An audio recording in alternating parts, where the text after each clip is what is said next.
De lo que vimos antes, podemos resumir que en sí la ansiedad es necesaria, porque es un mecanismo que permite que si hay un peligro, nuestro cuerpo se active para preservarnos. Imagínense que una persona quiere lastimarnos o que un león quiere comernos y nosotros no hacemos nada.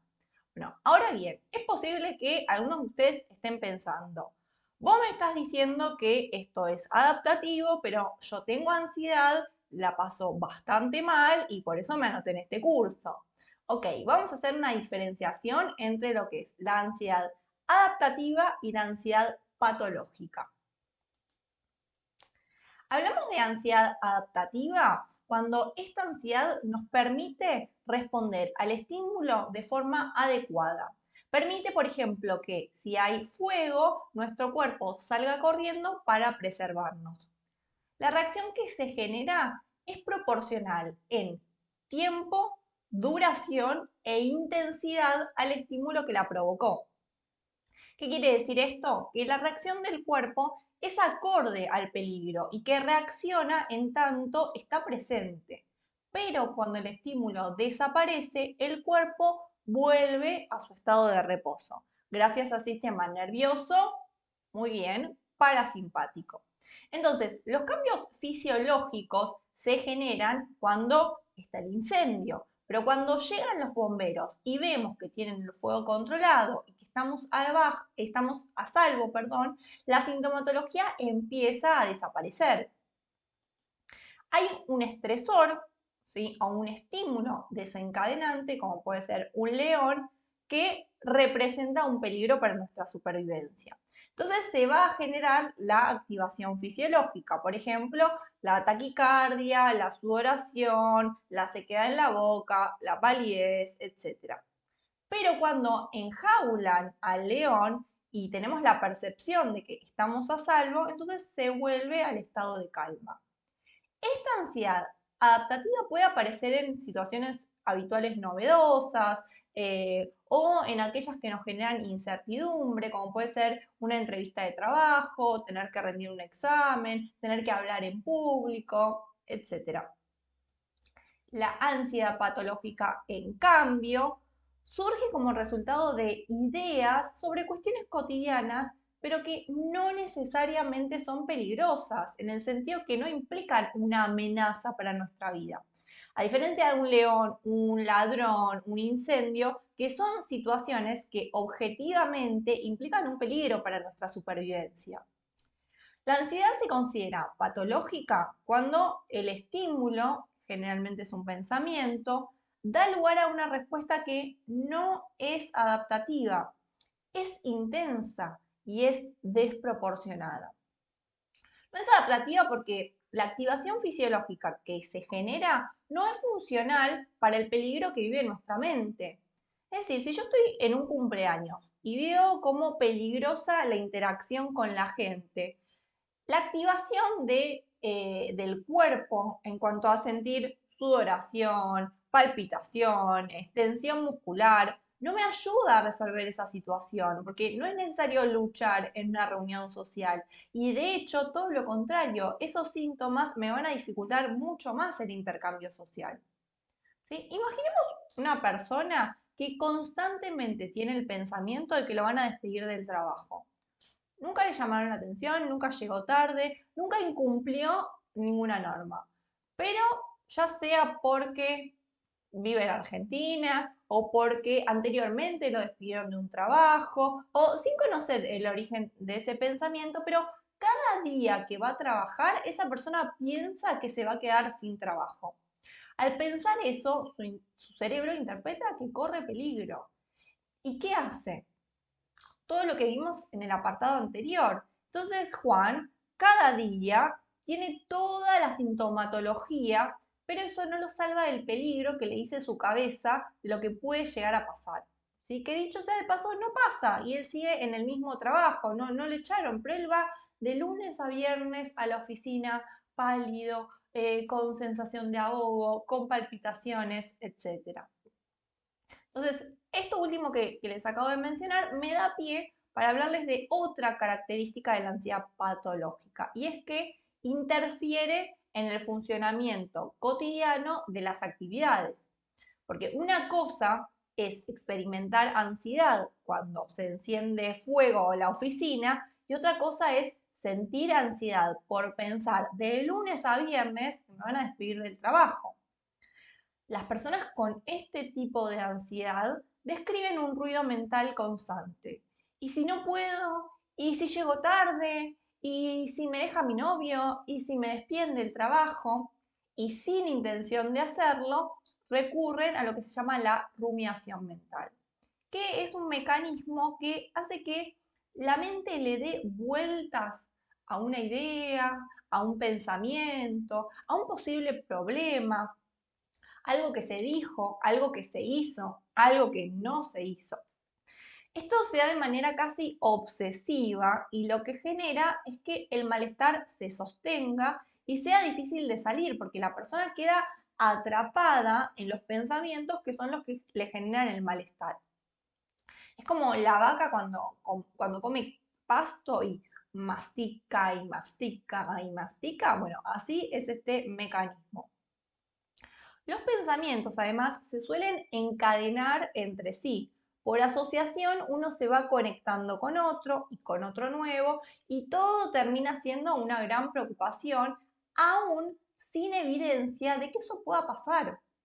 La mente se convierte en una máquina que trae escenarios catastróficos que podrían suceder y que muchas veces las personas creen que va a suceder. Y ahí está la clave en creerle al pensamiento. Porque la mente nos puede decir cualquier barbaridad, pero si nosotros no le creemos, eso no nos va a despertar ansiedad u otra emoción, ¿no? Incluso irse de vacaciones, que uno pensaría como algo relajante, se puede tomar como una preocupación, ¿no? Y si no armo bien la valija, y si me olvido de guardar las hojotas, y si no llueve todos los días, y si el avión sale tarde, y si nos cancelan la reserva del hotel, ¿no? Todo lo que le sigue al y si termina siendo catastrófico. Entonces, para ponerlo de modo un poquito más concreto, lo que vemos es que en la ansiedad patológica se conjugan distintas cuestiones. Por un lado, percibir un escenario catastrófico a futuro, ¿no? Como este pensamiento, ¿y si me despiden? Y después sentir que no se tienen los recursos necesarios para enfrentar a ese escenario, ¿sí? Porque la persona empieza a pensar, me voy a quedar sin plata, voy a ser pobre, nunca más voy a conseguir trabajo, ¿no? Se sigue reforzando lo catastrófico, un poco por esto que les decía antes, que los pensamientos empiezan a encadenarse. Porque, a ver, puede pasar que me echen del trabajo, pero en ese caso puedo pensar que busco otro trabajo, que uso ahorros, que salgo a pedir plata prestada, que arranco un emprendimiento, etcétera, etcétera. O sea, no quedo paralizado ante estos pensamientos de las situaciones hipotéticas catastróficas que podrían pasar. Y la otra cuestión es la necesidad de control. Esto es lo que lleva a llenar las incertidumbres con exceso de planificaciones para adelantarse a posibles imprevistos. Las personas con ansiedad patológica, ¿sí? Por esto que veníamos describiendo, ven afectado el disfrute de las cosas, porque están demasiado tomadas por sus pensamientos y hay una mirada permanente en el futuro, en lo que podría pasar mañana, ¿no? De repente es el fin de semana y ya están pensando todo lo que tienen que hacer a partir del lunes, ¿sí? Se van del presente y eso es lo que les genera el malestar. Porque de hecho, gran parte de lo que se imaginan no termina pasando. Esa es la peor trampa de la ansiedad. O sufren innecesariamente por algo que creen que va a pasar, pero nunca pasó. Entonces, o agregan un sufrimiento, ¿sí? Porque no solo Juan, por ejemplo, sufre el día que lo despidieron, sino que 5 meses antes él ya venía sufriendo pensando en que eso podría llegar a pasar. Entonces, todos los días Juan está preocupado porque su mente le dice que lo pueden despedir del trabajo, pero no lo despiden. Si Juan solo se guiara por lo que realmente está pasando y simplemente se levanta, va a trabajar y vuelve a su casa, no existiría esa ansiedad. Sin embargo, su mente se lo sigue diciendo y él le sigue creyendo. Y eso es lo que desencadena la ansiedad, creerle al pensamiento. Porque si mi mente de repente me dijera, ¿no? Mañana todos tus pacientes van a dejar la terapia y te vas a quedar sin trabajo. Si yo le creo a ese pensamiento, voy a sentir que peligra mi situación económica, ¿sí? Que voy a dejar de hacer lo que me apasiona. Y eso me va a traer más pensamientos terribles, ¿no? Y claro, si sos una mala psicóloga, era obvio que iba a pasar, vos te tendrías que haber dedicado a otra cosa, ¿y qué van a pensar los demás de vos? Seguro que van a decir que sos una fracasada, etcétera, etcétera, etcétera. ¿Y qué le sigue a continuación de esos pensamientos? Bueno, una ansiedad galopante y la consecuente sintomatología. Los psicólogos lo que decimos es que irnos del presente es lo que nos conlleva sufrimiento, porque si nos vamos al futuro para imaginar todo lo terrible que podría pasar, nos sentimos ansiosos. Si nos vamos al pasado para pensar todo lo que no funcionó, todo lo que hicimos mal o lo que no hicimos o lo que deberíamos haber hecho, ¿no? Y entramos en la rumiación mental, como vimos antes, también nos genera malestar. Sobre todo porque no hay nada que podamos hacer sobre algo que ya pasó o sobre algo que todavía no pasó y que a lo mejor ni pase. Pero si nosotros nos centramos en el presente y en afrontar lo que vivimos hoy, evitaríamos muchas emociones displacenteras. Entonces, no hay un medidor o un termómetro que diferencie la ansiedad adaptativa de la ansiedad patológica. Pero lo que ubicamos en esta última, ¿no? En la patológica, es que además de la sensación desagradable, de los síntomas físicos y psicológicos, persiste y se prolonga en el tiempo, porque el estímulo desencadenante no empieza y termina como en el incendio o como en León, que estaba y de repente dejó de estar, sino que el pensamiento opera de manera constante, ¿sí? Apoyado por el mecanismo de la rumiación mental, y eso perpetúa la ansiedad. A veces la persona siente el malestar y no entiende qué es lo que está generando su ansiedad. Eso puede ser o bien porque nunca se detuvo a ver qué es lo que pasa por su mente, o porque tiene tanto ruido mental que no pueden ni siquiera detectar cuáles son los pensamientos que están despertando esta ansiedad. Esto último es uno de los trabajos que solemos hacer en el espacio de terapia. Identificar los pensamientos y empezar a implementar estrategias para lidiar cuando aparezcan. Pero bueno, de esto vamos a hablar más adelante. Y decíamos antes que la ansiedad tiene un valor adaptativo, ¿no? ¿Cuándo acaba convirtiéndose en un problema? Bueno, lo primero que vamos a diferenciar es que no es lo mismo hablar de la ansiedad como emoción, como estado emocional, que como trastorno, ¿sí? En el primer caso, lo que pensamos es en un estímulo que despierta ansiedad, pero que cuando el estímulo desaparece, la ansiedad se va con él. Aparece el león, la respuesta fisiológica, se va el león, se vuelve el estado de reposo. Cuando nos referimos a un estado emocional, estamos pensando en la emoción como un poco más duradera, ¿sí? Hay algo que la sostiene en el tiempo, que generalmente son los pensamientos. ¿Cómo sería eso? Bueno, nosotros pensamos, mucho pensamos, no es ninguna novedad. Algunos de esos pensamientos, ¿sí? No nos despiertan una emoción. Por ejemplo, ¿no? Si yo me levanto, abro el placar y me pongo a pensar si me quiero vestir formal, si me pongo una camisa o si me visto más relajada. Eso no es un pensamiento que me despierte una emoción, en el sentido de que no me voy a sentir triste por eso, no me voy a sentir contenta, no me voy a sentir ansiosa por ponerme una remera o por ponerme una camisa. Pero hay otro tipo de pensamientos que sí tienen la capacidad de generarnos una o varias emociones. Y esas emociones pueden terminar afectando nuestra conducta.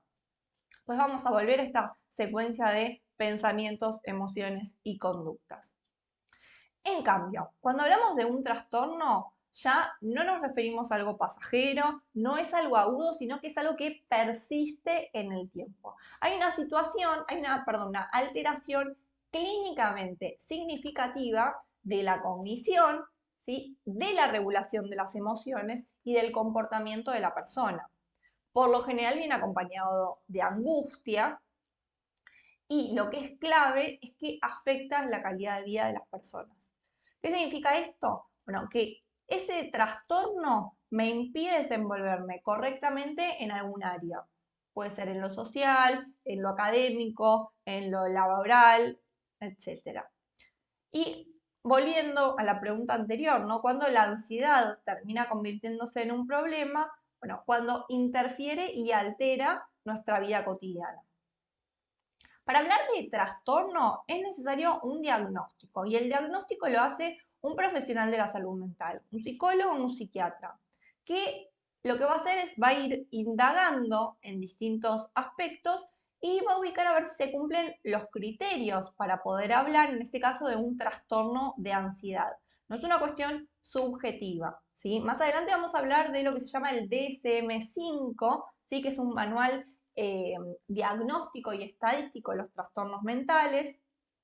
Seguro lo van a googlear y lo van a encontrar y van a sentir que tienen todos los trastornos juntos. Es algo que cuando estudiamos psicología nos pasa mucho, ¿no? Pensamos que tenemos trastornos de ansiedad, depresión, esquizofrenia, todo junto.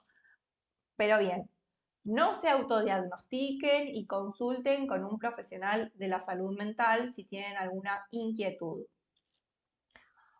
Entonces, ¿cómo pasamos a hablar de ansiedad adaptativa a ansiedad patológica? Bueno, si la ansiedad pasa de ser un episodio poco frecuente, de intensidad leve o media y de duración limitada, a convertirse en episodios repetitivos, de intensidad alta, de duración prolongada, ahí ya estamos en el campo de lo patológico. ¿Sí? El tema de la intensidad es clave en la ansiedad. ¿Sí? Una vez escuché algo que me parece muy gráfico para entenderlo y se los voy a compartir. ¿No? Imagínate que sos un camarero, ¿sí? En un bar y le tenés que llevar un café a una persona. ¿Te resultaría difícil eso? No, la verdad es que no. Ahora, imagínate que te toca atender una mesa donde hay 40 personas y tenés que llevar 40 tazas de café al mismo tiempo. ¿Te resultaría difícil? Y probablemente sí. Así es la ansiedad. Va por grados de intensidad. Cuando tenemos que lidiar con poca ansiedad, o sea, con solo un café, es manejable. Pero cuando nos empezamos a llenar la bandeja de muchas tazas de café, porque me preocupo por la reunión que voy a tener en el trabajo, porque no sé si voy a llegar a tiempo para ir a buscar a los chicos a la escuela, porque qué me va a decir mi pareja cuando me vea, porque qué va a pasar con el dólar. Bueno, la ansiedad entonces empieza a subir, a subir, a subir, a subir, y nuestra mente tolera la ansiedad, pero solo en una cantidad determinada. Otra cuestión también a tener en cuenta es si la ansiedad deja de ser una respuesta esperable ante determinadas situaciones, ¿no? Por ejemplo, cuando aparece el león o cuando está el incendio, y en lugar de eso pasa a ser una reacción desproporcionada o se convierte en una respuesta habitual para la mayoría de los hechos a los que nos enfrentamos.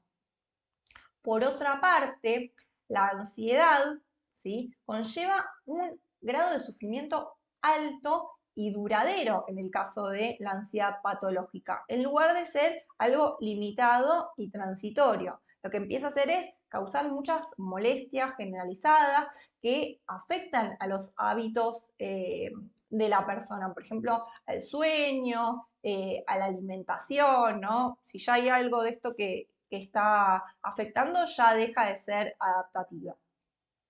Bueno, ¿y cómo es que pasa eso? Bueno, volvamos un poco a lo que vimos antes de los cambios fisiológicos. Si yo percibo que hay un peligro y mi cuerpo reacciona a él, pero después de que desaparece el peligro, el sistema parasimpático restablece el equilibrio en el cuerpo, no habría consecuencias futuras. Pero ¿qué pasa si constantemente presionamos el botón de alarma frente al peligro y el sistema simpático no deja de preparar al cuerpo para la lucha o para la huida? Decíamos que en la ansiedad patológica el peligro no es algo objetivo, sino que nuestro cerebro puede percibir amenazas donde no las hay.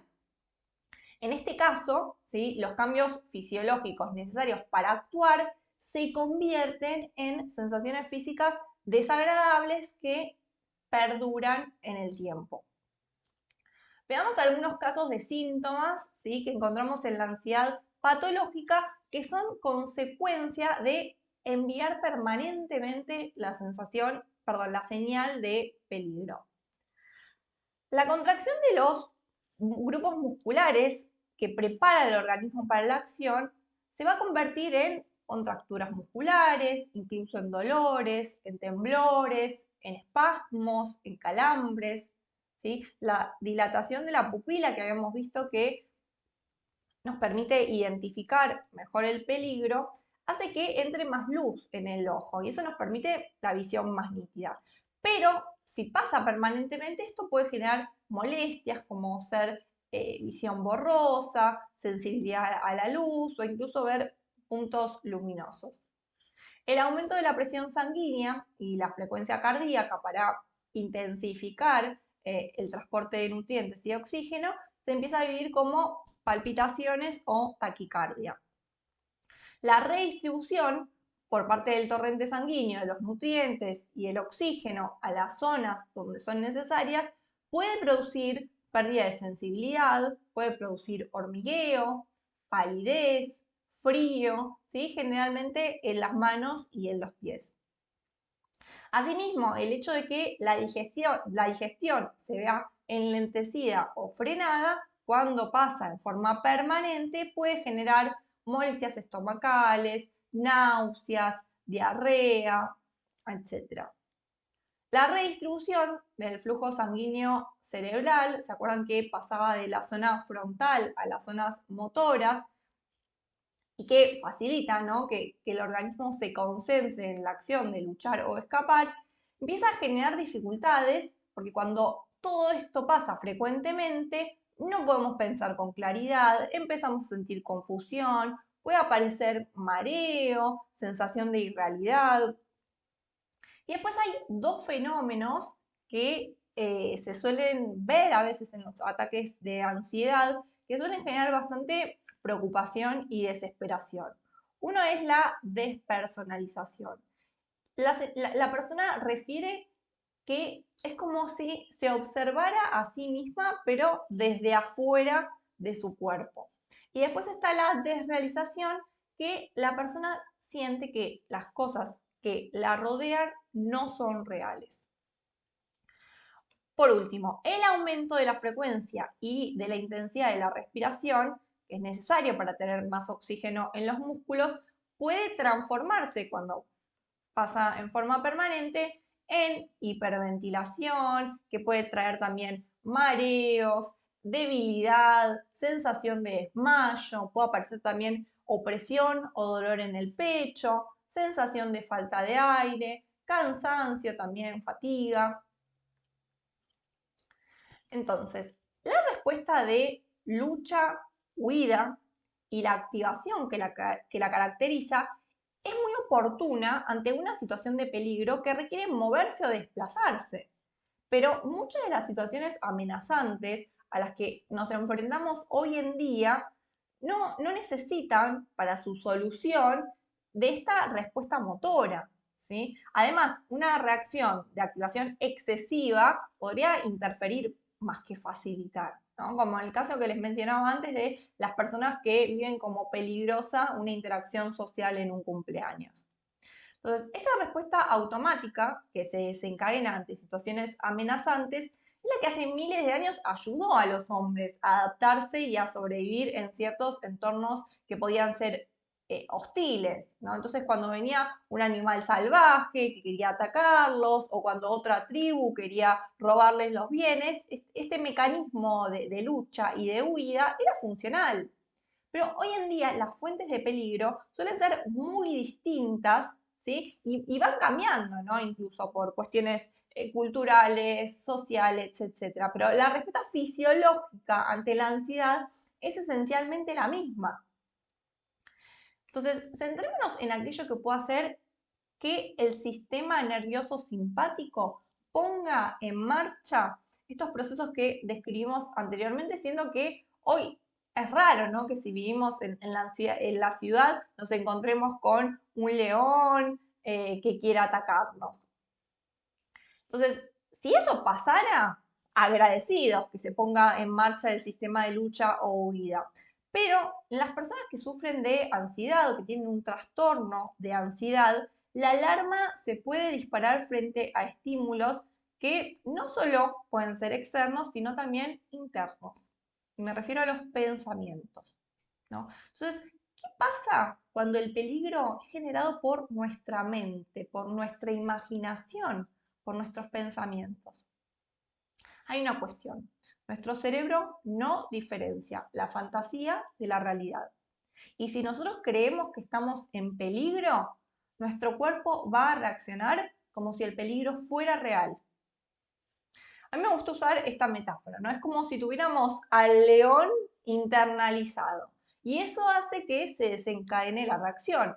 Y ese león puede tomar diferentes formas en cada persona, ¿sí? Hay infinidad de cosas y de situaciones que una persona podría ver como peligrosa o como amenazante, ¿sí? Hay gente que le tiene fobia a objetos que podrían ser impensados, ¿no? Para una persona que no tiene esa fobia. Por ejemplo, a los botones, ¿sí? Hay gente que le tiene fobia a los botones, ¿no? Basta con que nuestra mente nos diga que un botón es peligroso para empezar a tener la sintomatología si estamos frente a un botón o incluso si nos imaginamos al botón. Si nos referimos a peligros externos, algo que por ejemplo veo frecuentemente en la clínica, son las personas que, como les decía antes, viven un evento social, ¿sí? Una salida con amigos, un cumpleaños, como si fuera algo amenazante. Pero en el otro extremo también hay personas que son muy sociales, muy sociables y que disfrutan mucho este tipo de actividades. Entonces ahí vemos lo subjetivo del peligro, ¿sí? A diferencia del león, a diferencia del incendio, por ejemplo. Entonces, si apuntamos a los desencadenantes internos, a los pensamientos, nos encontramos con personas que tienen pensamientos del tipo, voy a hacer todo mal, si me equivoco todos se van a reír de mí, seguro me va a ir mal en el examen de mañana, es obvio que no me van a seleccionar para el trabajo, seguro que voy a decepcionar a todos, etcétera, etcétera. Y este tipo de pensamientos pueden desencadenar una reacción de ansiedad, la misma que se desencadenaría en caso de que tengamos a un león enfrente. Cuando digo que el peligro es interno o generado por nuestra mente, no es que le estoy sacando peso, ¿sí? De hecho, muchos de los que están acá deben sufrir muchísimo por esos peligros internos. Pero lo que yo quiero señalar es que no es lo mismo un león de carne y hueso, ¿sí? Que va a devorarnos, a que la idea de que si hago un comentario la gente se va a dar vuelta para mirarme y se van a reír de mí. En el primer caso simplemente tenemos que transitar la situación desagradable de ver al león, ¿sí? De esperar que se vaya, que se lo lleven y experimentar esa sintomatología en el cuerpo. Pero en el segundo caso, mediante un trabajo interno o a veces con la ayuda de una terapia psicológica, es posible aprender a lidiar con esos pensamientos y evitar llegar a un ataque de ansiedad. Por eso es importante hacer esta diferencia entre los peligros objetivos y los peligros subjetivos. Y yo como psicóloga no puedo meter a los leones en las jaulas ni puedo meter preso a los ladrones. Pero sí puedo ayudar a que mis pacientes puedan identificar esos pensamientos que les generan ansiedad y trabajar en lo que se llama la reestructuración cognitiva, que les tiro el concepto, pero lo vamos a ver más adelante. Y con esa reestructuración lo que hacemos es disminuir la ansiedad o modificarla por otra emoción.